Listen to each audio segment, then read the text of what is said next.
അസ്സലാമു അലൈക്കും.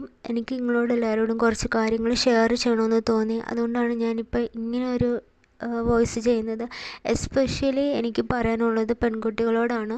കാരണം ഞാൻ അനുഭവിച്ച ഈ ഒരു വേദന, ഈ ഒരു പെയിന്, ഈ ഒരു സിറ്റുവേഷൻ, ഈ ഒരു ഡ്രാമ വേറൊരു പെണ്ണിന് വരല്ലേ എന്ന് കരുതിയിട്ട് മാത്രമാണ് എനിക്കിങ്ങനെ പറയേണ്ടി വരുന്നത്. ഈ ഫോട്ടോയിൽ കാണുന്ന മുഹമ്മദ് ജാഫർ എന്ന ഈ വ്യക്തി കാസർഗോഡുകാരനാണ്. ഞങ്ങൾ 3 വർഷത്തിലായി സ്നേഹത്തിലായിരുന്നു. ഞാനൊരു ഹിന്ദു ആയിരുന്നു. എന്നെ ഇസ്ലാമിലേക്ക് മാറണമെന്ന് പറഞ്ഞ് വിവാഹം കഴിക്കാമെന്ന് പറഞ്ഞിട്ടാണ് എന്നെ പൂർണ്ണമായിട്ടും എല്ലാം ചേഞ്ചാക്കി.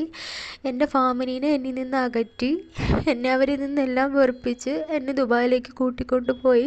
അവിടെ കല്യാണം കഴിക്കാമെന്ന് പറഞ്ഞു. പക്ഷേ അവിടെ ഉണ്ടായത് അനുഭവങ്ങൾ ഒരുപാട് ദുരന്തമായിരുന്നു. ഇവന് ഒരുപാട് മാനസികമായിട്ട് എന്നെ പീഡിപ്പിക്കുമായിരുന്നു, ഒരുപാട് ഉപദ്രവിക്കുമായിരുന്നു. പക്ഷേ ഇവന് ഡ്രഗ്സ് യൂസ് ചെയ്യുന്നുണ്ടായിരുന്നു അവിടെ. പക്ഷേ ആ കാര്യങ്ങളൊന്നും ഞാൻ അറിഞ്ഞിരുന്നില്ല. അതറിഞ്ഞപ്പോഴേക്കും ഒരുപാട് വൈകിപ്പോയിരുന്നു. ഇവർ അവിടെ ജോലിക്ക് പോകുന്നിടത്ത് തന്നെ പ്രോപ്പറായിട്ടൊരു ജോലിക്ക് പോവുകയോ എടുക്കുകയോ ഒന്നും ഉണ്ടായിരുന്നില്ല. ഇവനെപ്പോഴും ഈ ഡ്രഗ്സിൻ്റെ അടി മാത്രമായിരുന്നു. എൻ്റെ കയ്യിലുണ്ടായിരുന്ന ഐഫോണും എൻ്റെ ഗോൾഡും കാര്യങ്ങളെല്ലാം വിറ്റിട്ടും ഇവന് ഇതുപോലെ തന്നെ ഡ്രഗ്സും കാര്യങ്ങളും എല്ലാം അടിച്ച് നടന്നിരുന്നു.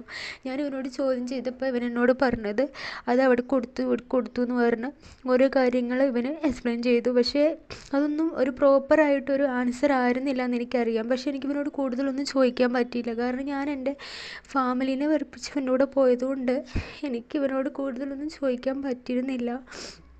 ഇവന് പ്രോപ്പറായിട്ട് ജോലിക്കും കാര്യത്തിനും പോകാത്തതുകൊണ്ട് ഓൾറെഡി ഷോപ്പിൽ പ്രശ്നവും കാര്യങ്ങളൊക്കെ ആയിരുന്നു. ഓൾറെഡി അവർ വാൺ ചെയ്തിരുന്നു, നിനക്ക് ഇനി ക്യാൻസൽ അടിച്ച് വിടും എന്നൊക്കെ പറഞ്ഞിട്ട്. അപ്പോൾ ഒക്കെ കുറച്ച് ദിവസം നല്ലപോലെയൊക്കെ പോയി കഴിഞ്ഞിട്ട് വീണ്ടും ഇതുപോലെ തന്നെ തുടർന്നു. എന്നെ അടിക്കുകയും മാനസികമായിട്ട് ഉപദ്രവിക്കുകയും ഒക്കെ ചെയ്തിരുന്നു. അങ്ങനെ എനിക്ക് സഹിക്കാൻ വയ്യാതെ ഞാൻ സൂയിസൈഡിന് ശ്രമിച്ചു. അതും വലിയ പ്രശ്നമൊക്കെ ആയിരുന്നു. അത് കഴിഞ്ഞതിന് ശേഷം ഷോപ്പിലുള്ളവരെല്ലാം പറഞ്ഞു ഓനെ വിലക്കി കാര്യങ്ങളെല്ലാം പിന്നെ മുന്നോട്ട് പോയി. പിന്നെ ഇവൻ ഇത് തന്നെ തുടർന്നു. അങ്ങനെ അവർക്ക് ക്യാൻസൽ അടിക്കേണ്ടി വന്നു. അങ്ങനെ ഇവൻ നാട്ടിലേക്ക് പോയി, ഞാനും നാട്ടിലേക്ക് വന്നു.